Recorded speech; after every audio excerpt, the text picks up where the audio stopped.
Hey, I'm Jay, and I've got something to say about travel hacking. So, just some updates on what I've been working on and how things are going. I applied for my first business card. I applied for the elevated. I made sure we could meet the minimum spend. I would have to move some bills over to credit cards in order to do it. I have to do some things that were maybe a little suboptimal, but for $1,200 worth of, at least 120,000 points. That even at cashback would be $1,000. I think that's worth it, even if you're spending maybe an extra $50 a month on fees. If there's some bills and stuff that maybe would charge a 3% fee on a credit card transaction instead of an ACH. But I got declined. So my first credit card decline, I think ever. I think I've always been approved for this year when I'm 40 something years old, and wow, that runner just ran out in front of me because I'm driving. Sorry. I'm over 40 years old, and I really haven't started applying for premium credit cards until this year. So, I got I got a Bank of America card when I was in college that got, automatically product changed and whatever. It's my oldest credit reporting card, 21 years old now, is that credit card. So, it's not like I was trying to reach for the stars with reporting, but it looks like Chase is maybe cracking down on the ink train a little bit. When I got my decline, I got a little mad, and I went and rushed out and I applied I figured I had a good relationship with Bank of America, and I applied for a Bank of America cashback card and got declined business card, and I got declined for that too, because I'm trying not to go over my 524, because if I go over 524, it's like 2 years before I go back down. So I want to only do business credit cards. The other thing I did is I finally signed up for a Target debit card, which gives you 5% off all the time. That means you're not using, spend. But for most of the personal cards like that, 3,000-4,000 in 3 months is not a big deal, especially if I'm not in a rush. I think I did the City Premier in just over a month.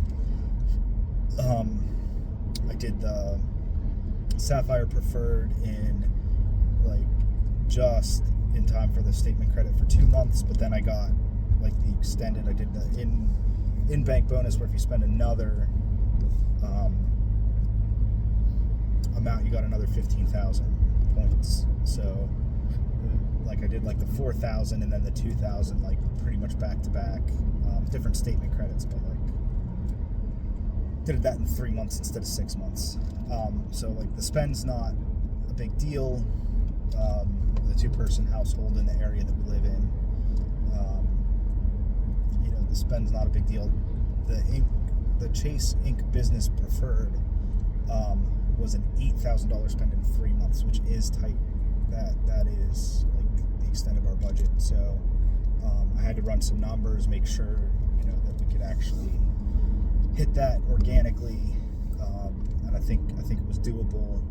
I don't know if I should have applied for the cash, because I applied for the Sapphire Preferred with an elevated bonus and used points right away. And if the business, I don't know if they're looking at that, if they're looking at usage or whatever. They're they counted an authorized user as part of my 524, and then when I got that fixed on a recon, then they still declined me, and the reasons were basically I don't have business history and too many recent inquiries, which too many inquiries is hard to dispute. So I just kind of gave up on that. But I did get my wife to agree to jump on as my P2. So she, from what I understand, Capital One is very inquiry sensitive. So my wife is getting the Capital One Venture Rewards. That's the middle one. That's the $95 a year one. So the Venture One is the 0 annual fee. The Venture Onboards is the $100 annual fee, and the Venture X is the like $400 annual fee. So she got the middle one, because right now they are giving you a $250 travel portal statement credit. So on top of the sign up bonus or whatever, so it's 75,000 points plus a $250 statement credit, and it doesn't look like that's on a minimum. So like the city premiere is $100 off if you spend at least $500 through the travel portal, which is still pretty good, but because you also earn points on that purchase through the travel portal. So that's still pretty good, but like this is even better. It's just like $250 off, period, like off a single transaction, I think.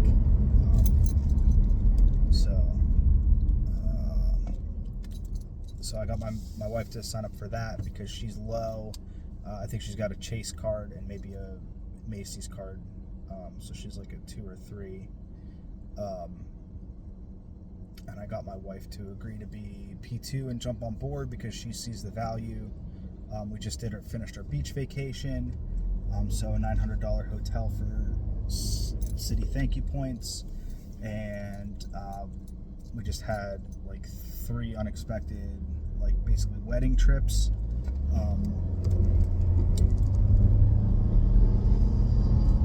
So she's seeing the value, right? We just did our beach vacation.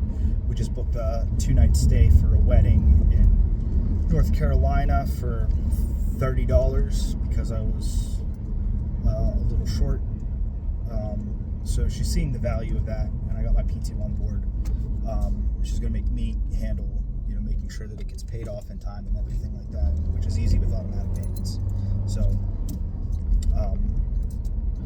not a big deal there. And like I said, the other thing we've done is we signed up for the Target debit card. So that links straight to our existing checking account. It's not a new account that we have to transfer money into.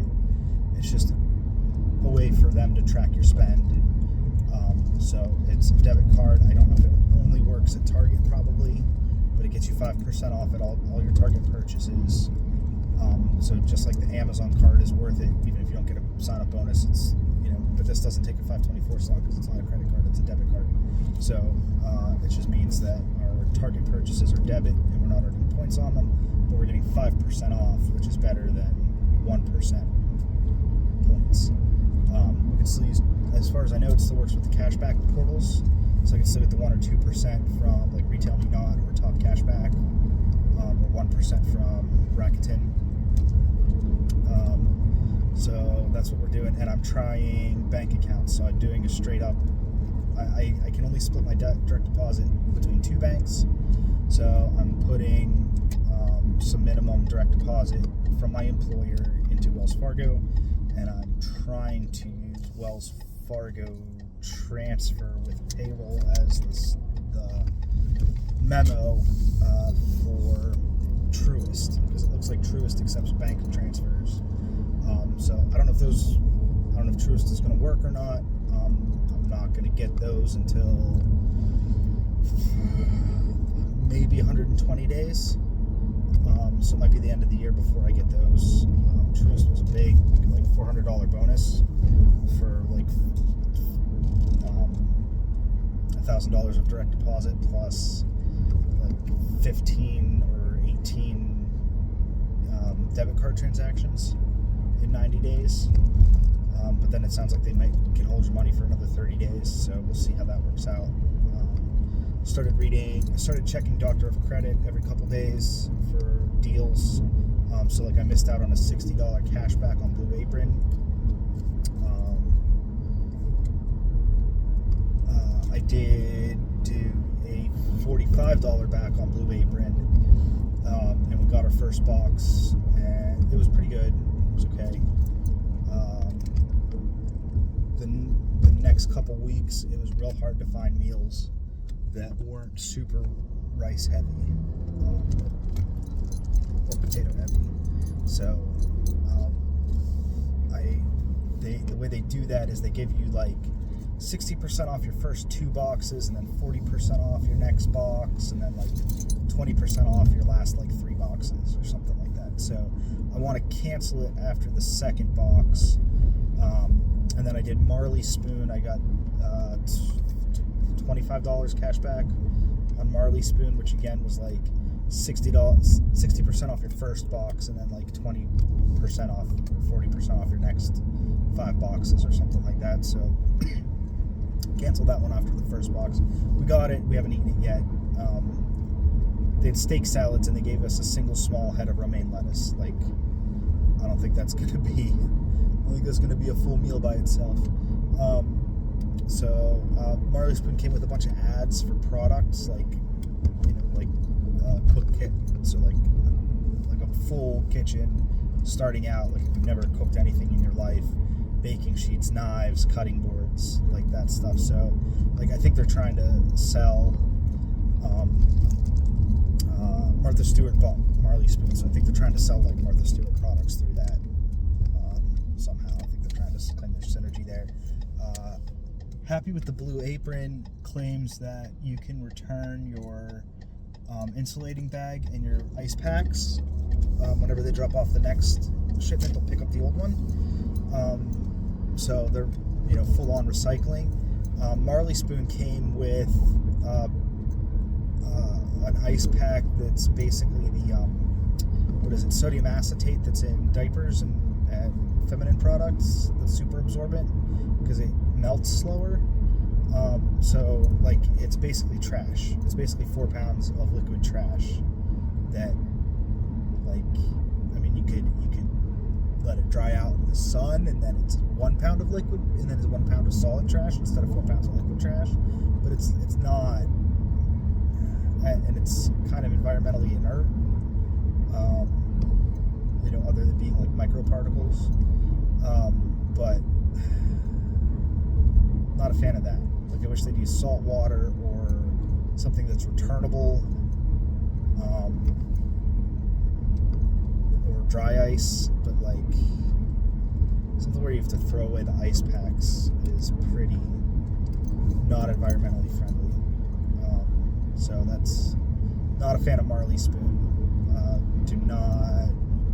Don't recommend it.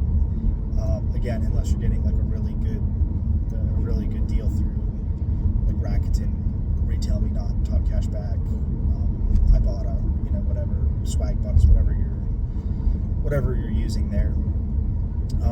I found Ibotta hard to use, and it sounds like Swag Bucks is really hit or miss whether or not they honor getting rebates back. So I've had good luck with Rakuten's like the gold standard, and I guess Be Frugal, and I've had good luck with Retail Me Not and Talk Cashback. So that's just kind of what I've been up to.